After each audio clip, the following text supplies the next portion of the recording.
You're listening to the Options Insider Radio Network, the home of the Options Podcast. For more quality options programs, visit theoptionsinsider.com or search for Options Insider Radio Network in your podcast provider of choice. Listeners can also access all of our programming through our mobile app available in the iTunes and Google Play stores. Select programs are also available via live stream at mixlr.com/options-insider. That's mixlr.com/options-insider. Don't forget to follow along with your favorite programs and submit your own questions for the hosts at twitter.com/options, stocktwits.com/options, facebook.com/theoptionsinsider, or via questions at theoptionsinsider.com.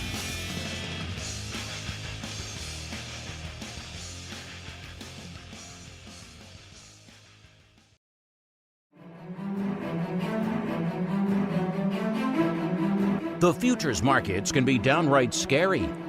Limit up, limit down. What the heck is RBOB anyway?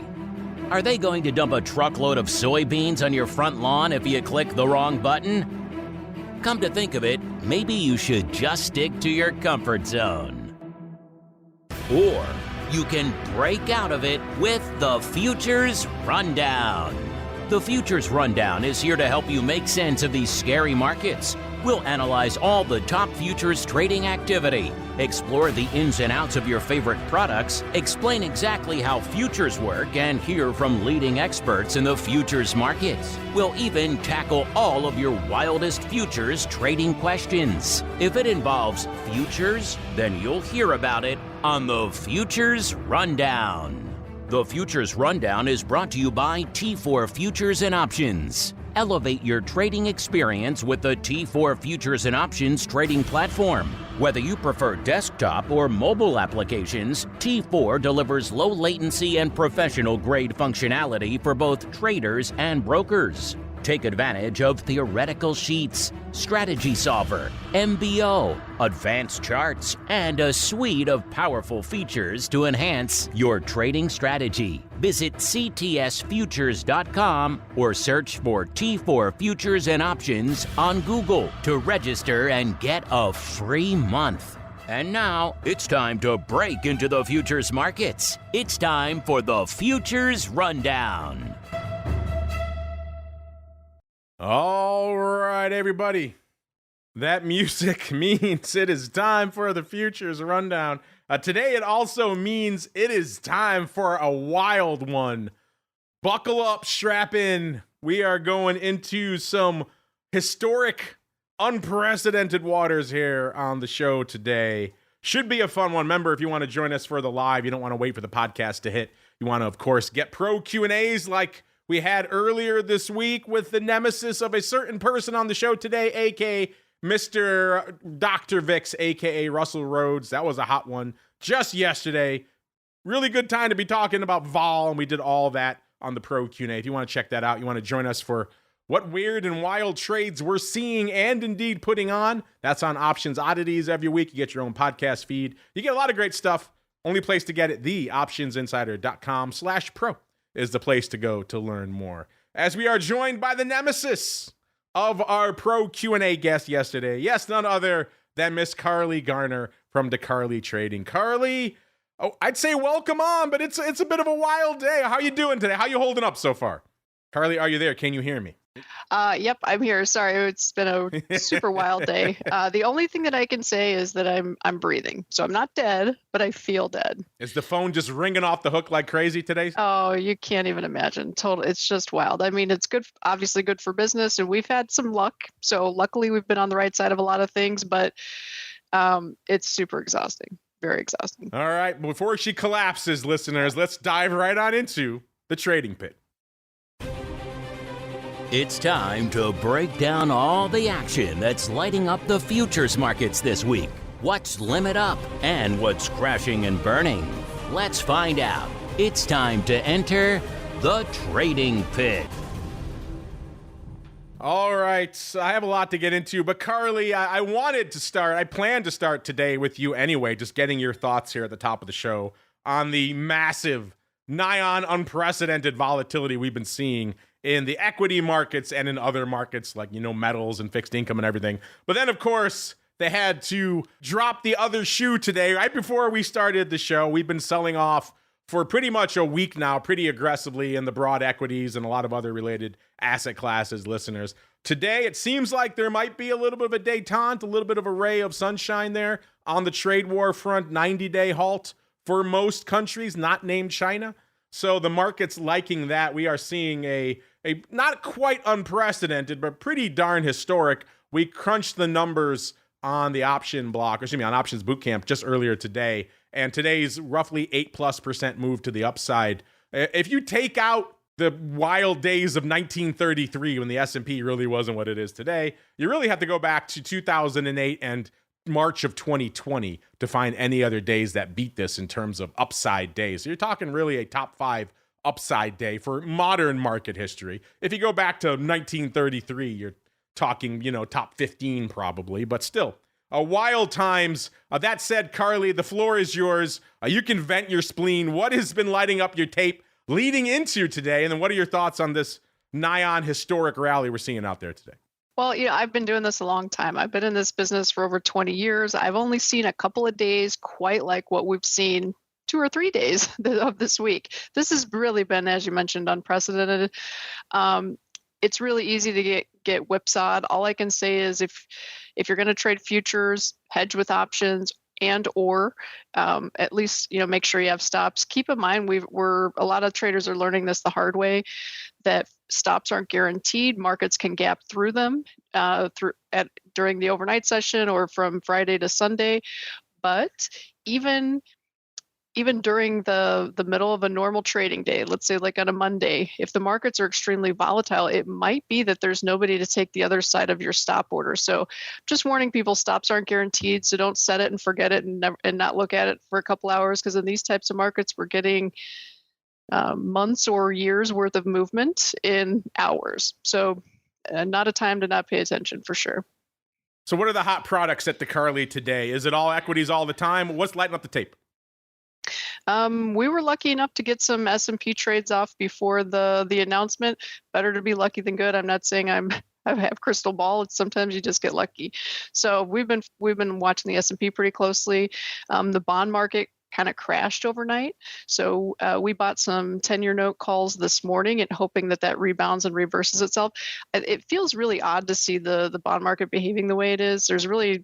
Inflation really isn't the threat it was a couple of years ago.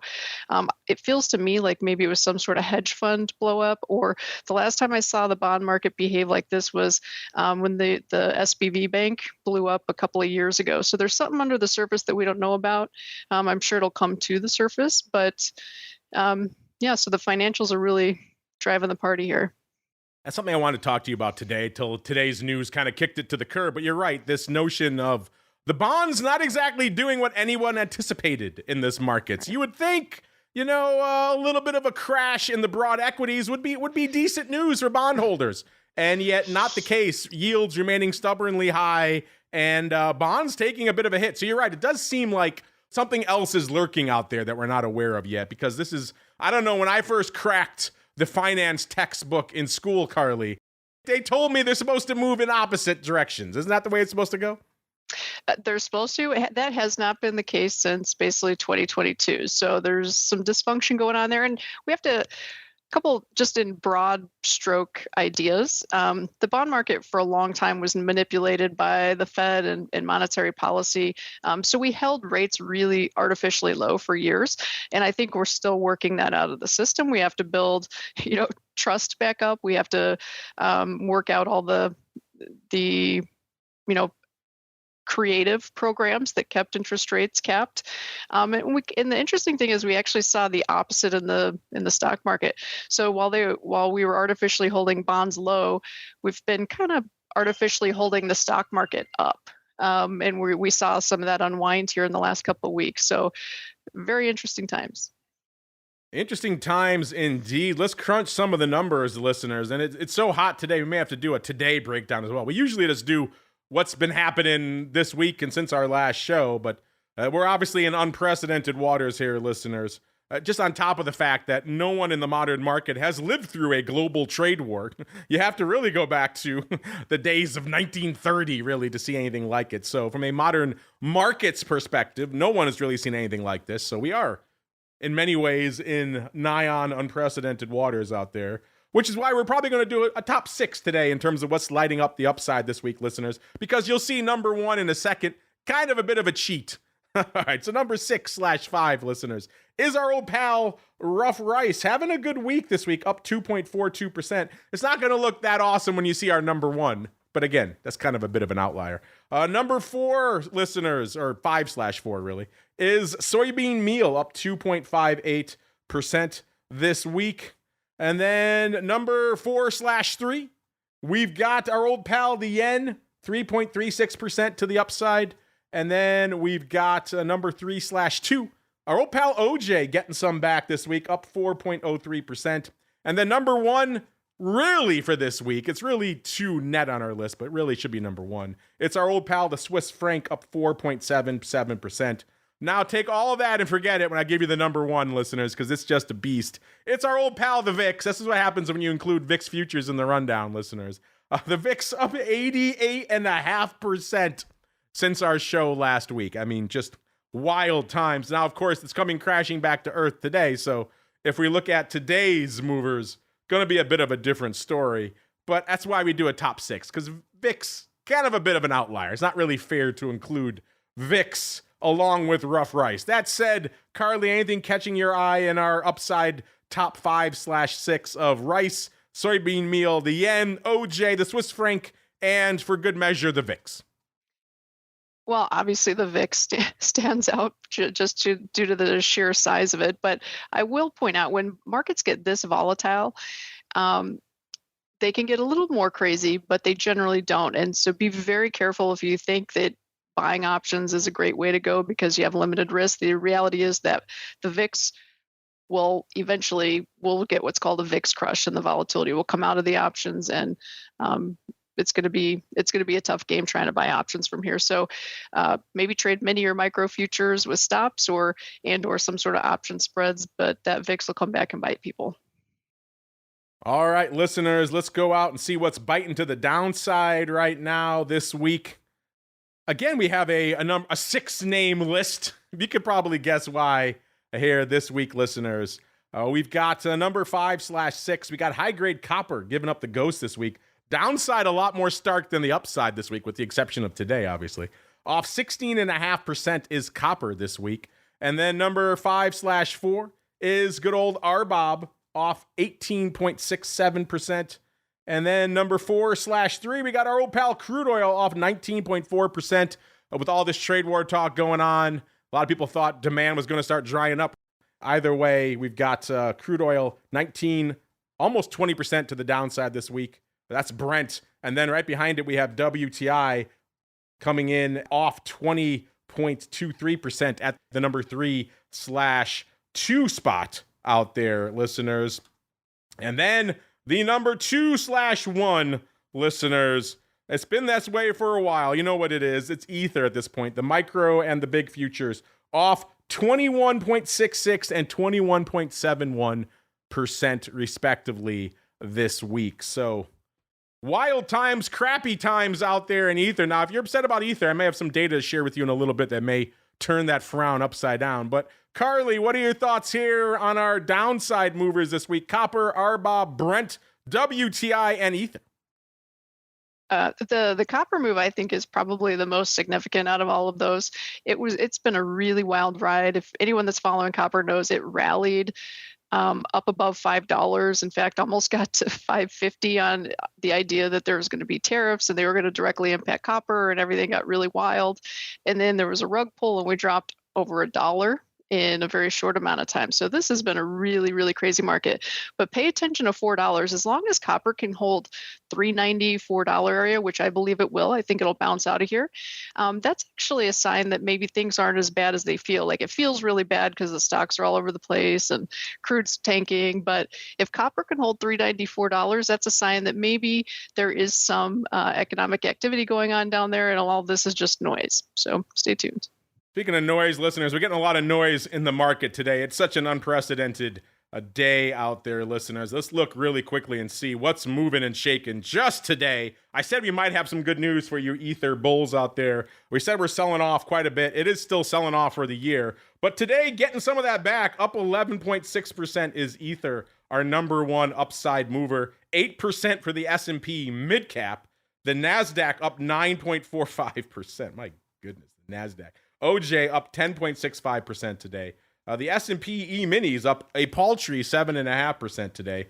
Russell 2000 up 7.33%. And Bitcoin up a little over 7%. So much for the uncorrelated crowd. A Bitcoin catching a bid along with everything else, Carly. Any surprises in today's upside movers?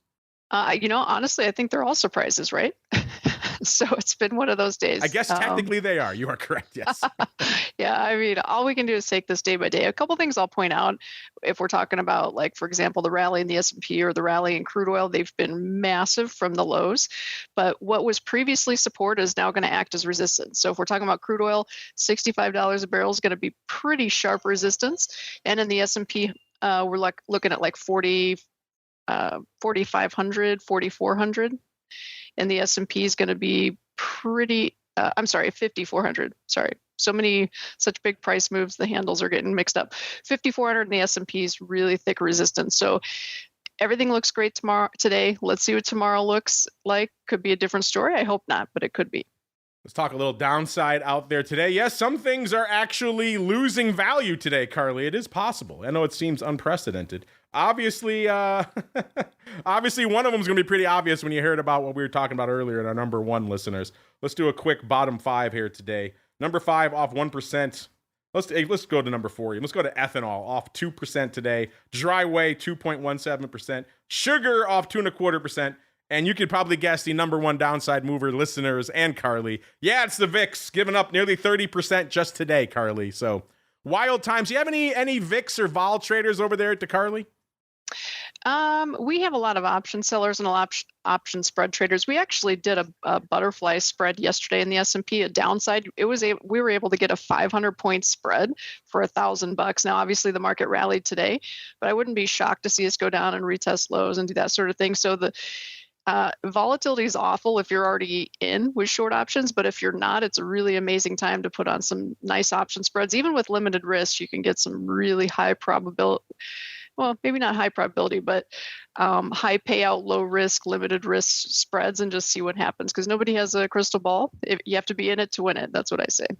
You do have to be in it to win it, listeners. Let's look really quickly before we get to today's action. Let's look at our trends for the year out here. How are things shaping up? Today's action, throwing a little wrench in some of these trends, so we re-rack the numbers for you, listeners. Year to date, listeners, and again, we did a top 6 to the upside just because, again, number 1, you could probably guess what it is, and it is somewhat of an outlier. So number 6 for the year, it's our old pal, the yen, up 7.33%. Number 5, listeners, it's soybean oil, up 9.44% for the year. Number 3, all you Starbucks fans, still have to cover your ears. It's coffee, up nearly 12% so far year to date. Number 3, listeners, our old pal Nat Gas, up 11.91%. No one told Nat Gas that we're heading into the seasonally quiet downturn period, post-winter into spring, because Nat Gas still up. And then number 2, you could probably guess, it's Carly's favorite. She's been on here very recently talking a lot of smack about it. It's gold, up 15.3%. And number 1, again, an outlier, so take it with a grain of salt, but it is the VIX, up 107%. At least it was when we ran this number a little while ago. I'm sure if I re-racked it now, Carly, it'd be a lot lower. But that said, what are your thoughts on your good buddy gold maybe outperforming a little bit, and anything else catching your eye so far year to date?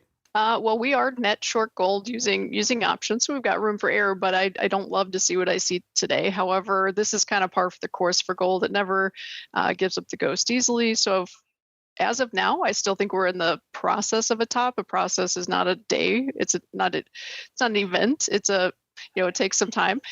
So I wouldn't be surprised to see it retest highs, that sort of thing. But I would say if you're a long-term gold holder, I'd say probably lock in or take some profits, because I've seen this market before. 2011, we had a very, very similar chart setup, fundamental setup, and crude oil dropped 45% and stayed down for about a decade. So not trying to scare anyone, but I'm just trying to remind everyone, history can repeat itself. In fact, it usually does.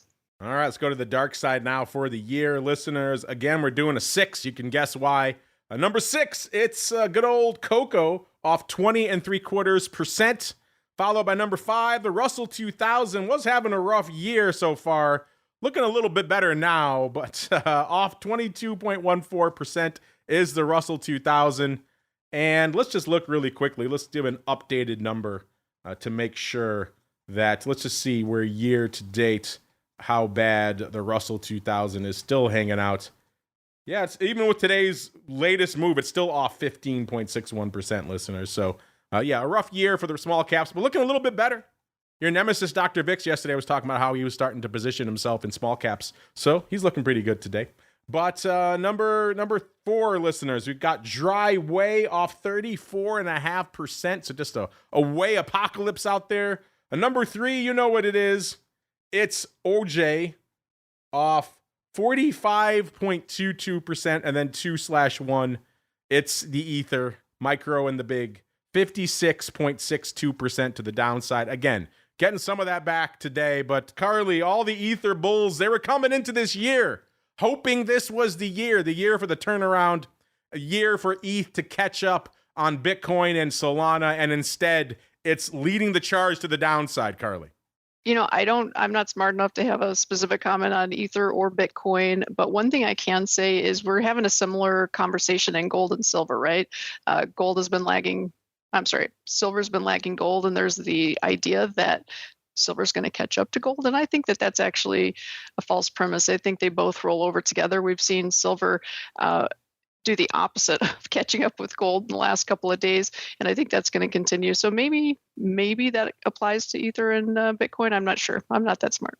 And before we roll out of this into today's activity, it's just curious, are there any weird or strange products lighting up your tape that your customers are calling you about this past week that you maybe didn't expect with all this craziness going on, Carley?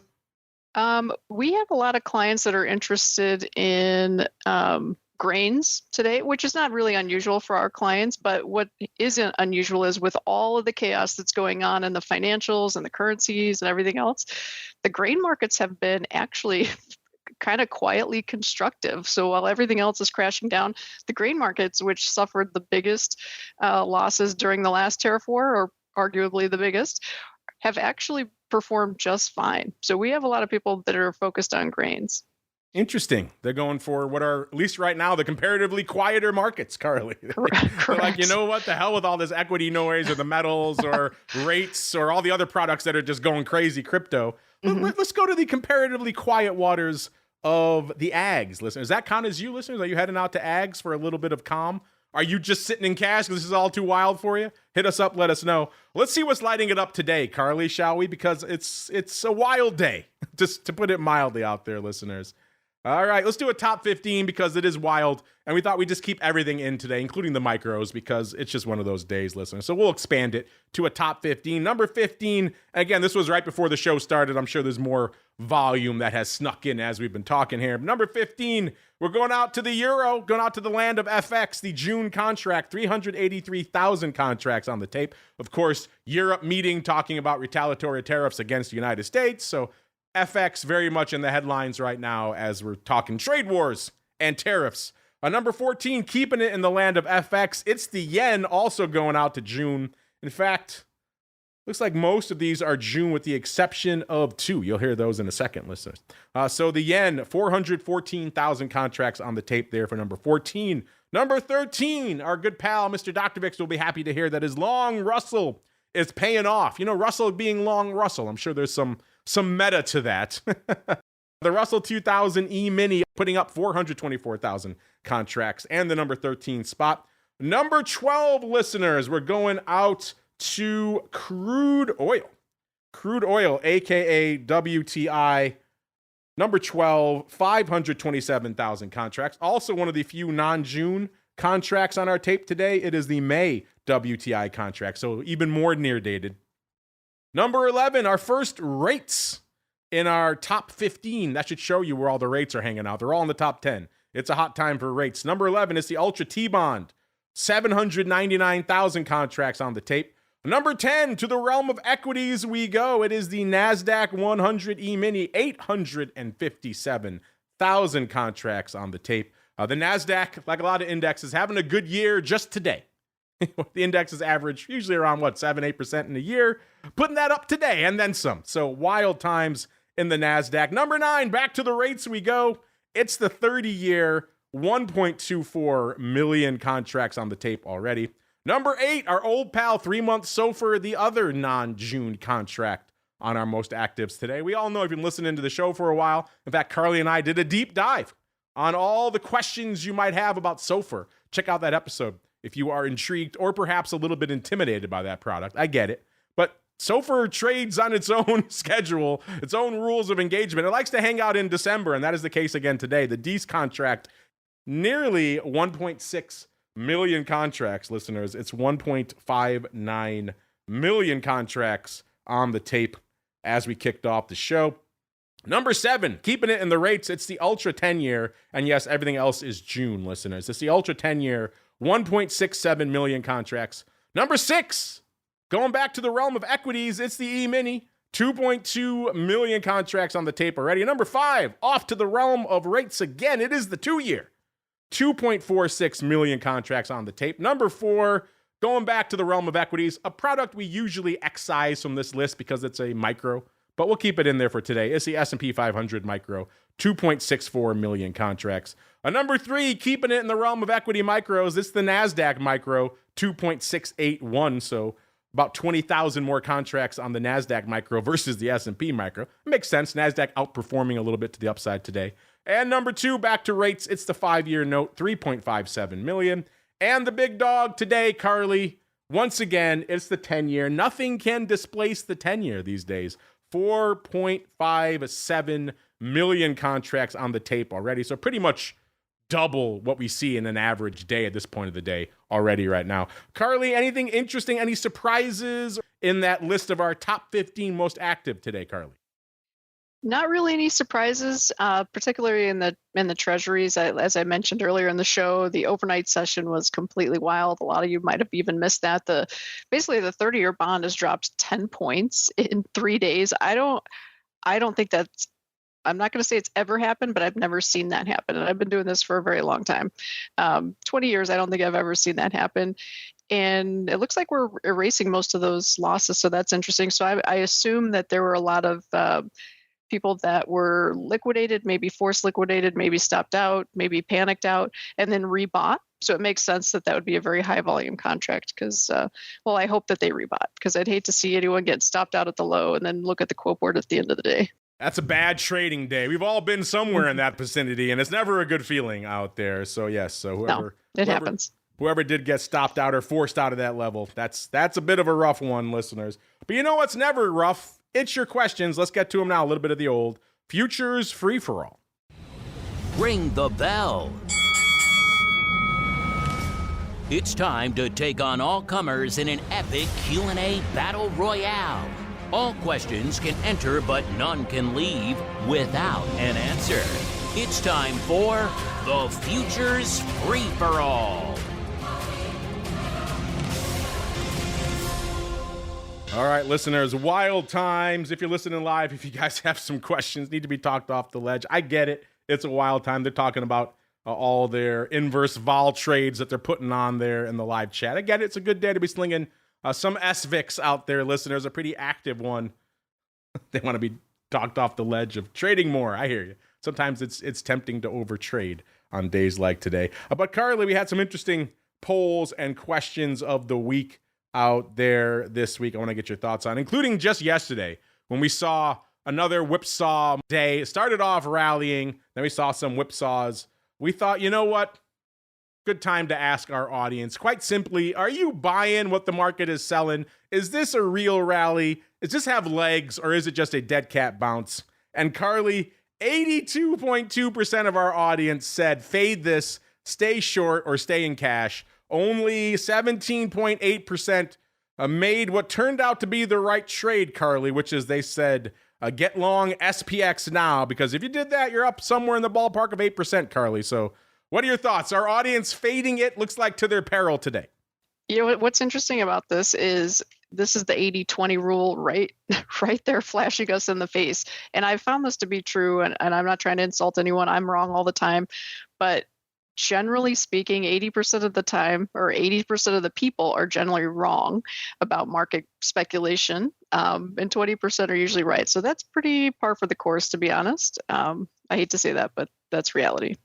If everybody has the same idea and everyone's in the same expecting the same thing, they've probably already taken action in the markets, and the markets generally do the opposite, is what I'm trying to say.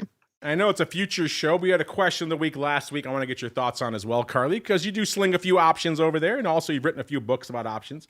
We asked our folks last week, very simply, what stock price or what underlying price do you say, the heck with it, I'm just going to trade the underlying? What's your cutoff? You said, is it $10? Is it $5? Is it $2? Or are you a no limits wild person? And Carley, what are your own internal rules? Do you have a cutoff, or are you a no limits wild woman? And then B, which way do you think our audience is going? Well, so I am not mentally capable of trading futures with any type of success. Like it just stresses me out. I can trade options. I can have short options with naked risk, and I'm cool as a cucumber. But as soon as I try trading a futures contract, particularly with stops where you're prone to get stopped out and prematurely, it's just not for me. The thing about trading is everybody's different. You have to find what works for your mindset and your personality. What I've found to be a good approach for my personality is if we're doing option spreads and we're selling naked legs or whatever the case is, and we start to get into trouble on those, we'll hedge it with micro futures so that we can control our delta, but still stay in the trade, as opposed to like some option traders or some option sellers have rules where they double out or triple out. But the reality is, if you sell an option and you buy it back every time it doubles, you're probably just going to lose 75-80% of your trades. So if you instead practice on hedging to make sure that it doesn't, with the idea, you can't ever make sure, but with the idea of it not running against you wildly naked, I think you do better. But again, everybody's personality is different. If you're somebody that's black and white and you don't like fuzzy math, maybe that's hedging with micros isn't for you. But for me, it's the answer is almost always options, not futures.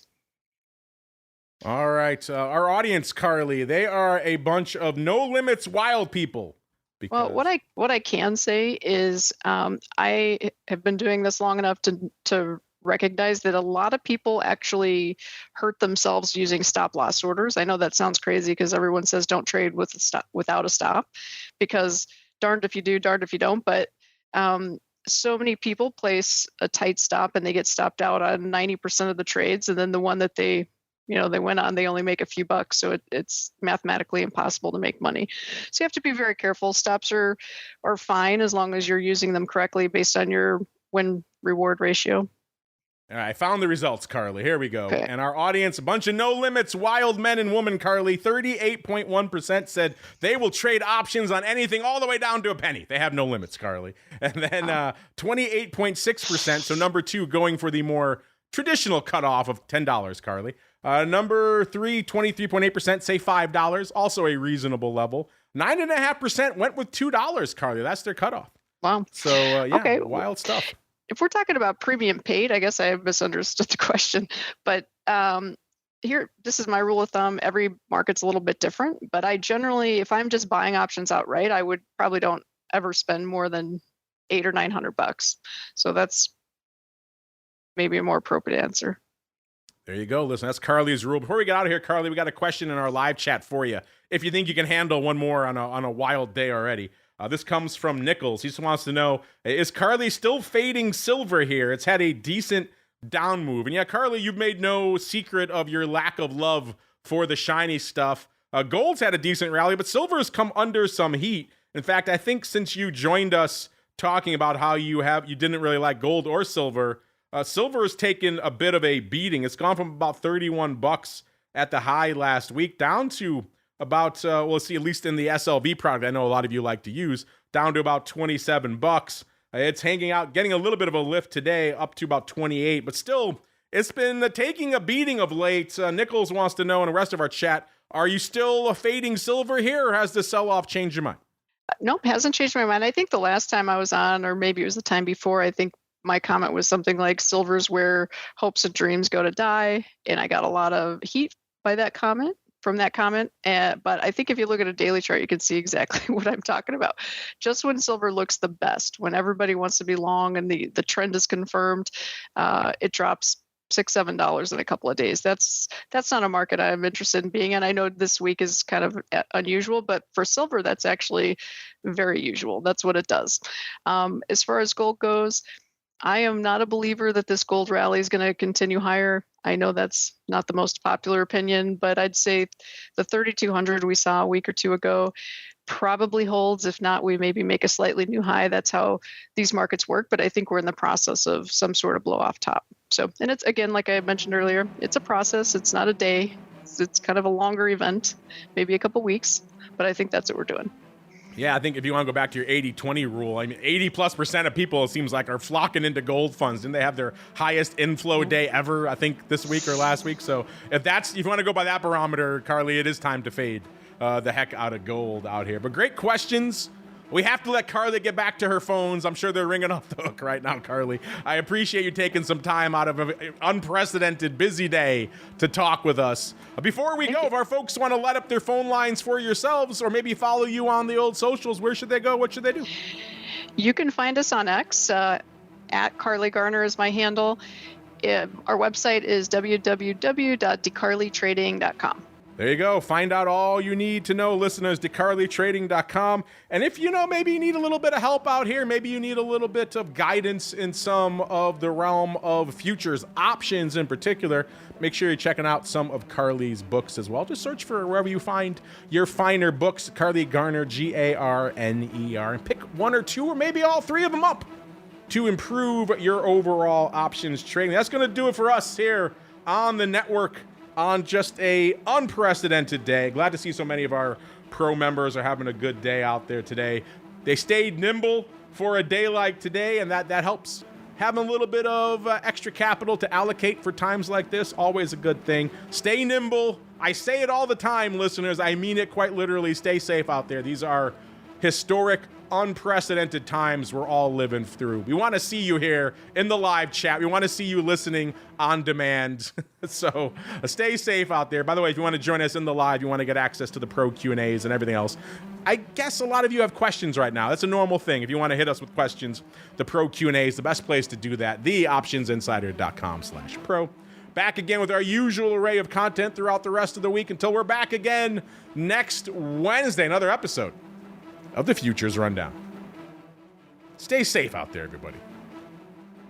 You're listening to the Options Insider Radio Network, the home of the Options Podcast. For more quality options programs, visit theoptionsinsider.com or search for Options Insider Radio Network in your podcast provider of choice. Listeners can also access all of our programming through our mobile app available in the iTunes and Google Play stores. Select programs are also available via live stream at mixlr.com/options-insider. That's mixlr.com/options-insider. Don't forget to follow along with your favorite programs and submit your own questions for the hosts at twitter.com/options, stocktwits.com/options, facebook.com/theoptionsinsider, or via questions at theoptionsinsider.com.